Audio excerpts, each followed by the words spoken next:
Buenas tardes a todos y a todas. Mi nombre es Borja Rosales y junto con mi compañera Victoria Barrera estamos en una nueva edición de Dosis Informativa.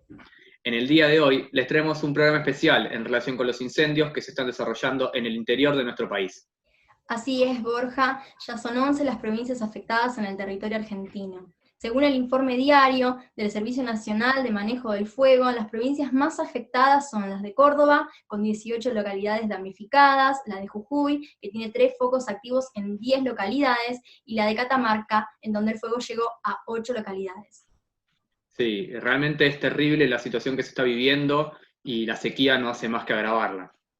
La verdad que sí, es la verdad completamente devastadora la situación, pero si te parece ahora les vamos a presentar a la gente un informe realizado por nuestro compañero Joaquín Diani, en el que nos va a comentar con más detalle la catástrofe que se está viviendo a causa del fuego.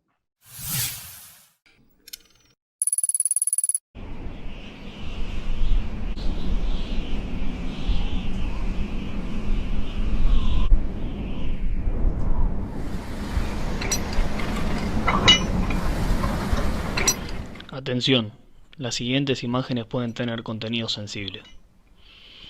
El fuego sigue creciendo a pasos agigantados en el noroeste argentino. Córdoba, Catamarca, Entre Ríos, San Luis, Formosa, Chaco, entre las provincias más afectadas. A pesar del esfuerzo de bomberos y bomberas día y noche, no hay forma de contener tantos focos de incendio simultáneos que arrasan miles de hectáreas. Acá, no solo los espacios verdes de montes nativos y humedales están en juego, sino que además toda la vida silvestre que el fuego transforma en cenizas y las viviendas de miles de personas que lloran sus pérdidas mientras intentan salvar lo que pueden. Argentina se prende fuego y ¿esto beneficia a alguien? La respuesta es sí, económicamente sí, pero ambientalmente a nadie. Es que los suelos arrasados por los incendios poseen un mayor precio inmobiliario debido a su previo desmonte. Estos suelen ser utilizados para la plantación de grano y soja que se utiliza posteriormente para la alimentación del ganado. Es decir, estamos frente a un ecocidio generado por los intereses agroeconómicos y comerciales, ya que donde fuego hubo, negocios quedan.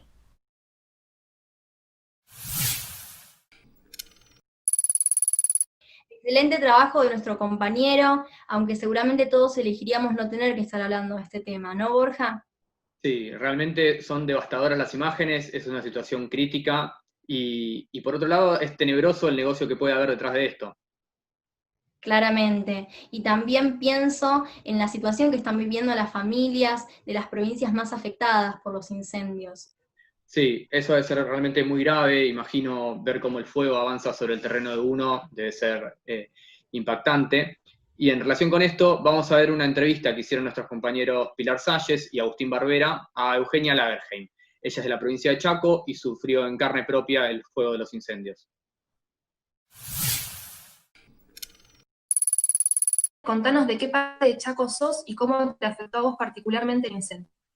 Bueno, yo soy de muy cerca de la ciudad de Resistencia, solamente unos 15 kilómetros. Nuestro campo se localiza sobre la ruta 11. Y bueno, a mí me afectó la verdad que bastante mal el tema de los fuegos, sobre todo cuando nos pegó a nosotros. Los fuegos más o menos iniciaron a mediados de fines de agosto, principios de septiembre, que fue cuando ya la seca era bastante evidente y se venía bastante mal. A nosotros no se nos incendió el campo el 19 de septiembre del mes pasado, digamos. Y nada, fue más impactante el hecho de que cómo se dio toda la situación. Fue un sábado, ya era la tarde, no, bueno, la tarde no era la siesta, la gente ya se había ido y la verdad estábamos solos en el campo. Estábamos mi papá, mi mamá y una persona más. Salí afuera y me vi con el fuego. Bueno, la casa está bastante alejada de la ruta, pero podés ver bien cómo se venía el fuego, sobre todo en la entrada. Y nada, alerté a todos obviamente, pero estaba tranquila porque estaba en la entrada, entonces dije no va a avanzar mucho. Y cuando llegamos al lugar ya había avanzado como 1 o 2 kilómetros en una cuestión de 15 minutos. Entonces eso fue lo más impactante, la desesperación del momento de que no tener a nadie ahí para llamar o para que nos venga a auxiliar. ¿Conoces alguna medida que hayan tomado las autoridades locales, municipales, provinciales con las personas que se vieron afectadas? Mira, la verdad que en ese sentido no me quiero, como te dije, yo no me quiero meter mucho en lo que es política, pero sí quiero que la gente sepa de que ni el gobierno provincial, ni el municipal, ni el nacional no ha ofrecido absolutamente ningún tipo de ayuda, por ahí, ningún acercamiento, o sea, absolutamente nada. La verdad que estamos pasando por una situación muy crítica por la dejadez que hay y la falta de respuesta. Por ahí nosotros hemos pedido, no sé, aviones hidrantes, si alguien nos podía ofrecer algún tipo de ayuda de provincia, y no hubo nada. Y nosotros sabemos que las ayudas están, o sea, están los equipos. El tema es que nadie hace nada, nadie se preocupa. Entonces es una situación muy desesperante al ver que hay tan poca respuesta. ¿Es la primera vez que te toca vivir una situación así o ya tuviste alguna experiencia similar, parecida, que te haya tocado a vos? Mira, yo tengo 20 años y desde que nací vivo acá, y jamás me tocó ver la seca, más que nada, y los fuegos de esta magnitud. Y aparte porque se dieron la mezcla de muchas cosas, porque en lo que va del año, más o menos a partir de junio, fue una temporada que cayeron muchas heladas y muchos tiempos así, muchos veranillos que a veces se da acá, pero esto con la falta de lluvia es lo peor que le puede pasar a todo lo que es la flora, el suelo, los árboles, porque lo que pasa es que al caer el calor, digamos, todo lo que es el pasto florece, empieza a florecer porque siente calor, después cae la helada y lo marchita totalmente, o sea, lo destruye. Entonces se dio la combinación de eso, más las fuertes ráfagas de calor que cayeron más o menos alrededor de septiembre y fines de agosto, y después los vientos, que es algo acá que es inusual, porque acá solemos tener un clima más húmedo, de que suele caer buenas semanas de lluvia, pero la verdad que hace mucho que no vivimos esto. ¿Cuáles crees que sean los motivos de estos incendios? Y mira, los motivos yo creo que son varios. Yo creo que la influencia del clima es muy importante. Esto que te decía, la combinación de la variación de calor y frío que tuvimos, y ahora con la falta de lluvias y ahora con los vientos, eso influye un montón. Cuando estuve en contacto con los bomberos, ellos me contaban de que con esa combinación era normal que se pueda llegar a iniciar fuegos de la nada. Pero también me hago responsable y creo que hay una acción humana. Yo conozco gente de que ha iniciado fuegos no tanto en esta época, sino a mediados del principio de agosto, que me pareció una locura por la cantidad de seca que había. Entonces sí creo que hay una iniciativa humana de la cual tenemos que condenar y tenemos que hacer que las autoridades actúen de manera inmediata. Le agradecemos a nuestros compañeros por el trabajo que realizaron y a Eugenia por su tiempo. Sí, muy, muy buenas las declaraciones de Eugenia. Vamos a ir ahora con el testimonio de Viviana Vera, vecina de Vialet Macé, una localidad situada en Punilla, en la provincia de Córdoba.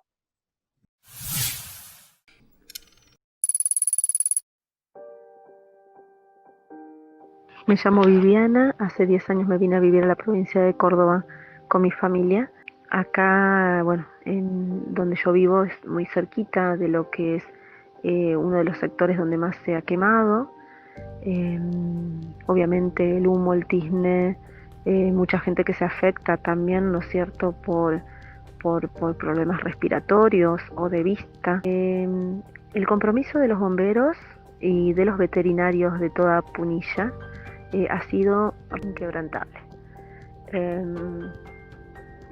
porque han trabajado aunados, han funcionado hasta el cansancio, no con todos los apoyos que por ahí a nivel gubernamental por ahí necesitaran, pero es increíble cómo no han parado de sector en sector, tanto con avioncitos como con helicópteros, los bomberos en sí, cuerpo a cuerpo con el fuego, bomberos obviamente, ¿no? Y como dicen acá, heroínas, le dicen muchas mujeres bomberas que están trabajando a la par y bueno, arremetiendo con todo para salvar el bosque, y en muchos otros casos directamente intentando salvar domicilios y moviéndose con la desesperación de la gente de no perder sus propiedades o sus medios de trabajo.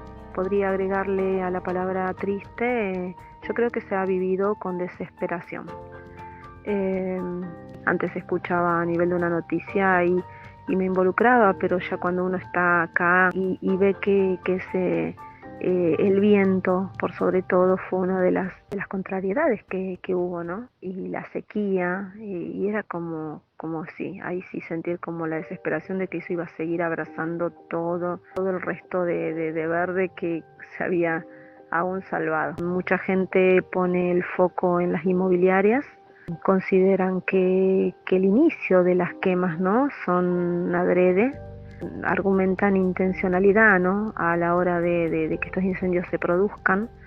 No lo dice gente en sí por decir, muchos bomberos también lo sostienen, ¿no?, que los incendios en un 90 y pico % en general son intencionales. Se ha puesto mucho el foco y la mirada hacia las inmobiliarias porque, bueno, hay mucha inquietud de hacer barrios privados, muchas veces incluso en lugares de montaña, ¿no? Sí se ha hablado mucho de investigar por el lado de las leyes que avalan que, bueno, los lugares que están ya quemados puedan ser usados con otros fines.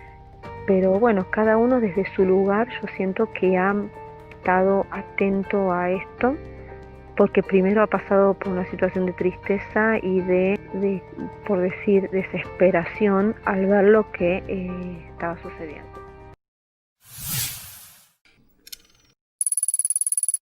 Continuamos en esta edición con la charla que mantuvo nuestra compañera Mariana Puente con Laura Ramallo, quien está realizando su tesis para la carrera de Ciencias Ambientales en la Universidad Nacional de Buenos Aires.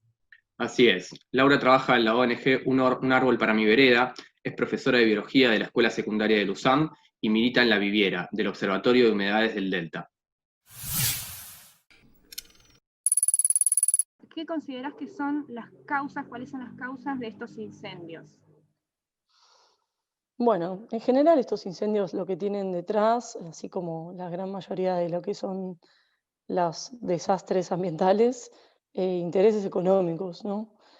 Básicamente, principalmente es eso. O sea, nosotros en nuestro país tenemos una ley de bosques, que es, bueno, la ley de ordenamiento territorial de los bosques nativos de la Argentina, y justamente tenemos esa ley para proteger nuestros bosques.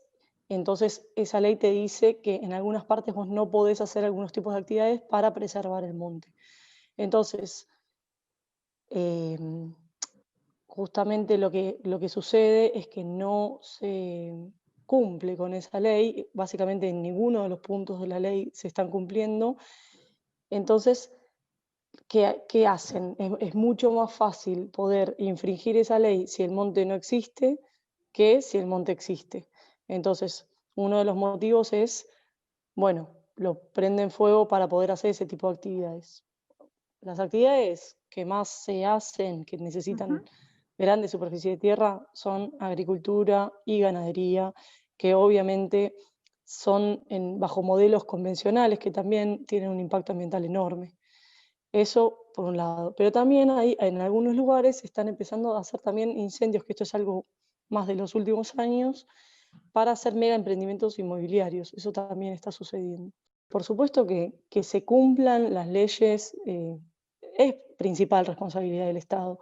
Y claro que es así, pero bueno, lo que nos encontramos es que muchas veces los mismos gobiernos provinciales tienen estos intereses detrás y son los que avalan este tipo de cosas. Entonces, desde ese lugar, si bien uno dice, bueno, hay que mejorar, como obviamente, ¿no?, todo el sistema político y etcétera, bueno, pero también hay que tener una organización de base muy grande y hoy en día nos beneficia la tecnología. en todo el país podemos estar comunicados sabiendo y aportando para una causa de algo que sucede muy lejos de tu casa. De la misma forma para organizarte y juntarte con la gente de tu región. ¿Por qué para vos es importante que Argentina tenga una ley de humedales? Tener una ley nacional de humedales sería muy importante porque los humedales cumplen un montón de funciones ecosistémicas y por ende también nos impactan a nosotros, las personas, directamente. Una de ellas, que es sumamente importante, es la protección de la biodiversidad. Los humedales son fuente de biodiversidad. Hay un montón desde anfibios, aves, peces, etcétera, bueno, mamíferos que dependen de los humedales para poder existir. Entonces, si no están los humedales, también perdemos toda esa biodiversidad y, por ende, todas las consecuencias que vienen no sé, por ejemplo, cuando se extingue una especie, cuando se pierde una especie o una población de una especie en un hábitat o en una región. Eso por un lado, fuente de biodiversidad, pero además cumplen muchos otros funciones y servicios, brindan un montón de servicios ambientales. Uno muy importante es la regulación hídrica, ¿sí? O sea que es todo lo que tiene que ver con el ciclo del agua. Entonces, si vos modificás un humedal, lo que tenés después son consecuencias como, por ejemplo, inundaciones en zonas aledañas o sequías, porque justamente ese ecosistema estaba en un equilibrio y lo modificaste, entonces al perderse ese equilibrio podés tener como las consecuencias contrarias, ¿se entiende? De la función original que cumplía ese sistema. Ese por un lado. Por el otro, son sumidero de carbono. Como ya sabrás, estamos en una crisis climática muy importante que pone en riesgo la vida de muchísimas especies en el planeta, incluida la nuestra, y la capacidad que tienen los humedales de conservar y almacenar carbono y que no esté disponible en grandes cantidades en la atmósfera es muy grande. Entonces, si nosotros destruimos los humedales, también estamos de alguna forma generando que haya más carbono atmosférico y por ende mayor calentamiento global y por ende más, no sé, cambios climáticos más agresivos, digamos, que los que estamos viviendo ahora. Ahora sí, llegamos al final de nuestro informe especial, pero no podemos terminar sin destacar lo importante que es que tomemos conciencia sobre este tema y la importancia que tiene nuestro suelo para el medio ambiente. Sí, tal cual, Borja. Un negocio inmobiliario nunca puede estar por encima del cuidado y de la preservación de nuestra fauna y de nuestra tierra. Totalmente, Victoria. Por último, agradecerle a nuestros compañeros y compañeras por el trabajo que han realizado y a quienes se tomaron su tiempo y nos dieron un testimonio. Nos encontramos en una próxima edición. Hasta la próxima.